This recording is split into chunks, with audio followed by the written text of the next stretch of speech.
Y bueno, vamos a resolver el siguiente problema que me dice: en un triángulo rectángulo, la hipotenusa mide 10 unidades y uno de sus ángulos es de 30 grados. ¿Cuántas unidades mide el lado opuesto del ángulo dado? Bueno, vamos a pasar este problemita a un triángulo rectángulo. Entonces tenemos un triángulo rectángulo. Tenemos un triángulo rectángulo y me dice la hipotenusa mide 10 unidades. O sea, esto vale 10 unidades.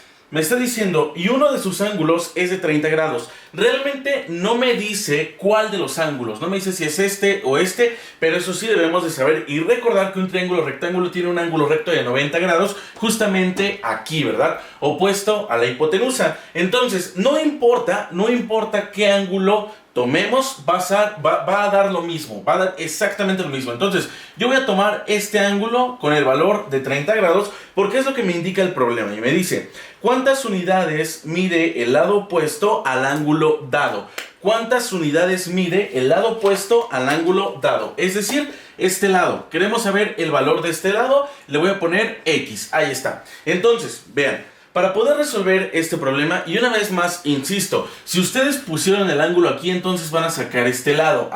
Entonces, ahora sí, vamos a utilizar una razón trigonométrica. Una razón trigonométrica, seno, coseno, tangente, secante, cosecante, cotangente, la que sea, que involucre el cateto opuesto y la hipotenusa. ¿Por qué el cateto opuesto? Porque es el opuesto al ángulo del que queremos analizar y del que conocemos, por cierto.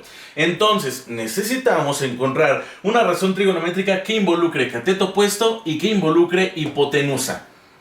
Ya se les dio a la cabeza porque realmente es sumamente sencilla. ¿Por qué? Tenemos el seno de teta es igual a cateto opuesto entre hipotenusa. Ahí está. Lo pasamos a datos del problema y me dice, el seno de teta es igual a cateto opuesto entre hipotenusa. Entonces vamos a analizar a partir de nuestro ángulo de 30 grados. Sería el seno de 30 es igual a cateto opuesto, pero en nuestro problema el cateto opuesto es X entre la hipotenusa que es 10. Ahí está. Entonces necesitamos saber el valor de seno de 30, pero pasa que no sabemos cuál es el valor de seno de 30, aunque deberíamos de saberlo. ¿Por qué? Porque es un ángulo notable. ¿Cómo vamos a sacar el valor de seno de 30? No pasa absolutamente nada. Vean, lo que vamos a hacer es lo siguiente. Vamos a analizar un triángulo equilátero de lado 2, 2 y 2, ¿verdad? Porque recuerden que el triángulo equilátero, todos sus lados son iguales. Ahora, también debemos recordar que el triángulo equilátero tiene 60 grados en todos y cada uno de sus ángulos. Ahora, para poder obtener estos valores, yo lo que tengo que hacer es partir a la mitad este triángulo equilátero. De esta manera voy a extraer un triángulo rectángulo que, observen, se va a quedar aquí en 1 porque se partió a la mitad abajo, en 2 en la hipotenusa, y este lado no lo conocemos. ¿Por qué? Porque es la altura de este triángulo equilátero y en este caso sería un cateto de nuestro triángulo rectángulo. ¿Cómo podemos encontrar el valor de un cateto a partir de cualquiera de los otros dos lados? Más bien teniendo los otros dos lados, la hipotenusa y cualquiera de los otros dos catetos, mediante el teorema de Pitágoras. El teorema de Pitágoras me sirve precisamente para poder encontrar el valor de uno de los lados de un triángulo rectángulo dado otros dos. Entonces, vamos a recordar el teorema de Pitágoras, que c cuadrada es igual a a cuadrada más b cuadrada. Ahí está. Recuerden que C siempre debe ser la hipotenusa, esa nunca debe de cambiar, siempre C es la hipotenusa, pero A y B puede ser cualquiera de los dos catetos. Este puede ser A o puede ser B sin ningún problema, no pasa absolutamente nada. Entonces, vamos a decir que este es A y queremos encontrar el valor de A. Así que despejo A de mi teorema de Pitágoras. Serían c cuadrada menos b cuadrada, este b cuadrada que está sumando lo paso restando, va a ser igual a la cuadrada que ya se quedó ahí. Nada más para que se vea bonito, a como estamos acostumbrados, voy a poner a cuadrada es igual a c cuadrada menos b cuadrada. No hice absolutamente nada, solo la volteé, como es una igualdad, entonces es una operación conmutativa. Ahora, vamos a decir que a cuadrada es igual a c cuadrada menos b cuadrada. Despejamos el valor de a, sería a es igual a la raíz cuadrada, porque es un cuadrado, pasa como raíz, c cuadrada menos b cuadrada. Ahí está. Esto va a ser igual a la raíz cuadrada de, ahora si sustituimos c cuadrada, recuerden, c siempre es la hipotenusa. ¿Cuánto vale la hipotenusa? 2. 2 al cuadrado menos b cuadrada, que sería 1 al cuadrado. Ahí está. Esto va a ser igual a la raíz cuadrada de 2 al cuadrado es 4, menos 1 al cuadrado es 1. Esto va a ser igual a la raíz de 3, y entonces nuestro lado faltante es igual a raíz de 3. Ahí está. Bien sabroso, bien delicioso. Ya tenemos el valor de los lados. Ahora, ¿Qué más podemos notar en este triángulo rectángulo a partir de ese triángulo equilátero? Que este ángulo se conservó tal cual, mide 60 grados. Este se partió a la mitad, entonces sería 30. Y este, aparte de la definición, es un teorema de los triángulos, que la suma interna de todos los ángulos de un triángulo debe de ser igual a 180 grados. Entonces, debe de ser de 90 grados. ¿Pero por qué digo por definición? Porque es un triángulo rectángulo y los triángulos rectángulos tienen un lado recto de 90 grados. Entonces, ya tenemos nuestro triángulo rectángulo del que podemos sacar nuestros ángulos notables. ¿Qué ángulos notables queremos exactamente? El de 30 grados. Entonces, vamos a sacar el seno de 30 grados, ¿verdad? Ahí está. Entonces tendríamos que el seno de 30 grados a partir de nuestro triángulo rectángulo de los triángulos notables, para poder encontrar el valor del ángulo notable, me quedaría como... Recuerden la definición de seno, cateto opuesto entre hipotenusa. A partir de nuestro ángulo de 30 grados, que es cateto opuesto, este que está aquí. Y la hipotenusa nunca cambia. La hipotenusa siempre es el lado más largo de un triángulo rectángulo y que se encuentra opuesto al ángulo recto de 90 grados. Entonces, vamos a decir que es el seno de 30, es cateto opuesto, que es 1 entre hipotenusa, que serían 2. Ahí está. Entonces el seno de 30 vale 1/2. Ya podemos decir que el seno de 30 va a ser igual a 1/2. Sustituimos todo el seno de 30 por 1/2 porque ese es su valor. Y esto va a ser igual a x entre 10. Uf, delicioso. Lo único que tenemos que hacer es despejar el valor de x. Este 10 que está dividiendo lo paso multiplicando de este lado y me quedaría como 10 entre 2 es igual a x. Entonces 10 entre 2 es 5 y esto va a ser igual a x. Y x igual a 5 va a ser el resultado de nuestro problemita. Ahora, una cosa muy importante. Recordemos que los ángulos notables se pueden obtener de 1001 maneras. Mediante triángulos notables, que es el método que a mí me gusta. Mediante una mamada de las manos y mediante otra tablita que también pueden obtener, pero eso sí debemos de tener precaución, porque recuerden que hay algunos resultados en los que está racionalizado el resultado, donde no siempre va a ser la respuesta correcta. Entonces debemos de tener cuidado con eso.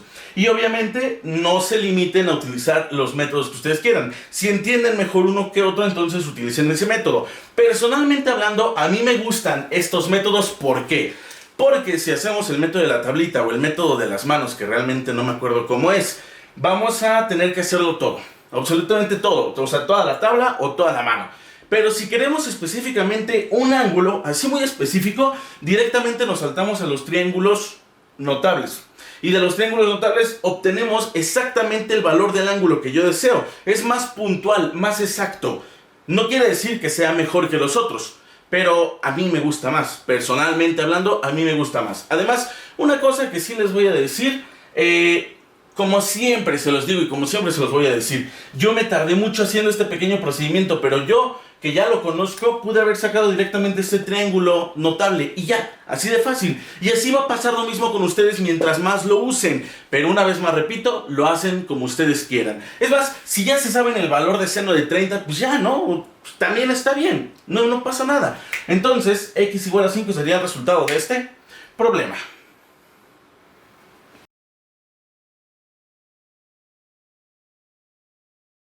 Y bueno, vamos a resolver el siguiente problema que me dice: calcula el rango de la siguiente función y me dan esta función que tenemos aquí. Bueno, ya estamos en tema de funciones y para esto necesitamos recordar tres definiciones bastante sencillas. Primero que nada, dominio de una función. ¿Qué es el dominio de una función? El dominio de una función es el conjunto de todos los valores de x de la función. Rango de la función, que también se le conoce como contradominio, es el conjunto de todos los valores de y de una función. Mientras que la imagen es el valor de la función f de x en un valor x. Ahora, ya dije las tres definiciones. Entonces, en pocas palabras, el dominio de una función son todas las x, el rango de una función son todas las y, y la imagen, pues es el valor de la función evaluada en un punto de x. Ahora, para poder resolver este problema hay 1001 maneras de poderlo resolver. Una se puede aplicar por definición, pero literalmente nada más me pararía a decir: es que como tenemos esta transformación, va a ser de 5 a infinito y ya no. puedo hacer eso, pero no me gusta hacer ese tipo de cosas. Otro, también debemos de recordar cómo actúa la función exponencial, ¿ok? Eso es lo que a mí me gusta y lo que vamos a hacer, más operaciones con infinito. Ahí está, bien delicioso, bien sabroso. Vamos a hacerlo, este método es el que a mí me gusta porque así entendemos lo que realmente está pasando y no solo ponemos a lo pendejo las cosas. Entonces, observen, vamos a tener la función f de x igual a e a la x. La función f de x igual a e a la x sin ninguna transformación de función. Recuerden que gráficamente se va a expresar de la siguiente manera. Aquí tenemos menos infinito, aquí tenemos infinito, aquí tenemos nuestro plano cartesiano y recuerden que e también se toma como 2.71 y algo, es una constante tal como pi. Entonces, tenemos que la gráfica de e a la x sin transformaciones va a actuar de la siguiente manera. Va a venir desde menos infinito y va a empezar a subir pasando por el valor de Euler, que es 2.71, y de ahí se va a subir hasta el infinito, ¿ok? Dicho esto, ¿qué valores va a tocar en x si acabo de decir que viene desde menos infinito? Pues si vemos todos los valores que toca en x, nos vamos a dar cuenta que literalmente toca todos los posibles valores de x. Es decir, el dominio de una función exponencial siempre se va a definir como el dominio de una función exponencial de menos infinito a infinito. ¿Sí? Siempre, siempre, siempre, siempre. Así tenga una transformación diferente, así empiece desde arriba, así empiece desde abajo o algo por el estilo, el dominio de la función siempre va a ser de menos infinito a infinito. Lo que sí va a cambiar va a ser el rango, y eso va a depender de la transformación que estemos efectuando en este caso. Ahora, a mí me gusta sacar los rangos de las funciones evaluando el primer valor y el último valor. De esta manera yo puedo saber el valor del rango de la función. ¿Por qué? Recordemos que el rango de una función es el conjunto de todos los valores de y de una función. Y recordemos que una imagen es el valor de f de x evaluado en un punto de x. Es decir, si yo tuviera f de 1 igual a e a la 1, ¿verdad? Esto sería e solamente. Ahí está. Yo estoy evaluando la función f de x en un valor de 1. Perfecto, sabroso. Entonces, como yo les digo, a mí me gusta evaluar el primero y el último para ver cuánto me genera el rango. Y recordemos que el rango son todas las y's, que y se representa como y de x también y también como f de x. Entonces, al evaluar la función, nosotros vamos a tener el valor de la función evaluado en ese punto y además uno de los puntos del rango. Ahí está. Entonces, ahora sí podemos comenzar. ¿Qué podemos extraer de aquí? La gráfica de la función exponencial sin transformaciones y que el dominio de la función exponencial siempre va a ser de menos infinito a infinito. Delicioso, sabroso. Ahora, vamos a borrar esto que tenemos aquí y una vez más, se los digo y se los repito. A mí me gusta sacar el rango evaluando el primer y último valor, pero hay muchas maneras de poder sacar el rango. De verdad, hay muchas maneras. Con la que más se acomoden es la que pueden utilizar. A mí me gusta esta y van a ver cómo la hago. Entonces, decimos que y va a ser igual a... Voy a evaluar en el primer valor, que es menos infinito. Así que voy a escribirla como... Bueno, para empezar, no me gusta la notación de y, me gusta la f de x, pero como la voy a evaluar en menos infinito, voy a poner f de menos infinito. Esto va a ser igual a e a la, y en todos los lugares donde yo vea una x, le voy a poner un menos infinito. Sería e a la menos 5 por menos infinito, menos un quinto, más 5. Ahí está. Esto va a ser igual a e a la menos por menos, más...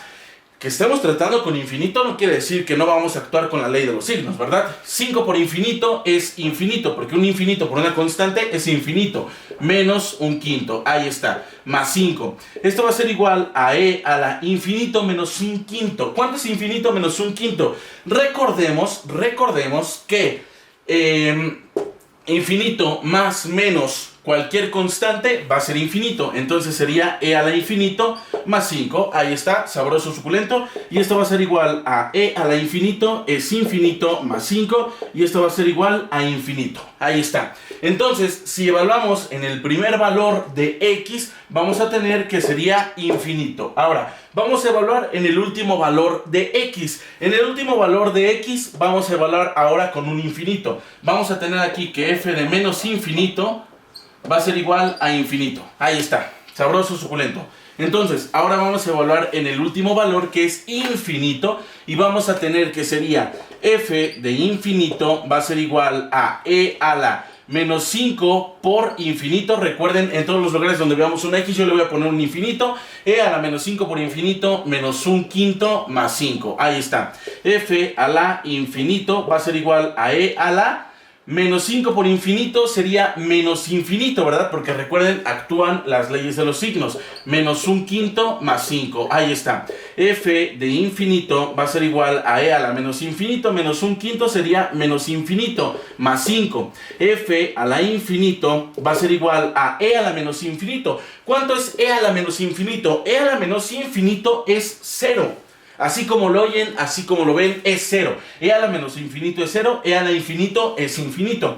Entonces serían 0 más 5. Y vamos a decir que F de infinito va a ser igual a 5. Entonces tenemos que sería F de infinito va a ser igual a 5. Y ya tenemos el dominio de la función. Que diga el rango de la función, porque el dominio es de menos infinito a infinito. Ya tenemos el rango de la función porque estos son los valores que va a tomar en y desde el primer valor hasta el último valor. Entonces, ¿cómo podemos definir el rango de esta función? El rango de la función se va a definir como el intervalo de, recuerden siempre empezar desde el más chico. ¿Qué es más chico? ¿5 o infinito? Pues 5. Entonces el rango de la función sería 5, infinito, ambos con intervalos abiertos, y este sería el resultado de este problema.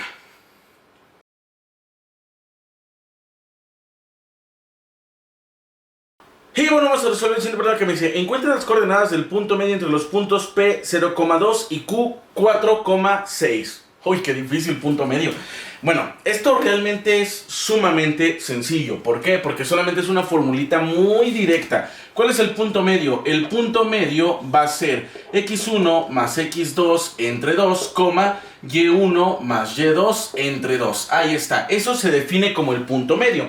Entonces, ¿qué es lo único que tenemos que hacer? Sustituir. Pero antes de sustituir tenemos que nombrar nuestros puntos. Recuerden, podemos nombrarlos como nosotros queramos. Este puede ser x1, y1 y x2, y2, o al revés. Estos x2, y2 y este x1, y1. Realmente no va a pasar absolutamente nada. Les va a dar el mismo resultado. Entonces decimos que el punto medio va a ser x1. ¿Cuánto vale x1 en como nosotros los nombramos? Serían 0 más x2, que serían 4, entre 2, y1, que serían 2, más y2, que son 6, entre 2. Y vamos a tener que el punto medio sería 0 más 4, son 4 entre 2, 2 más 6 son 8 entre 2. Entonces, el punto medio de estos dos puntos va a tener coordenadas 2, 4. Y ese sería el resultado de este problema.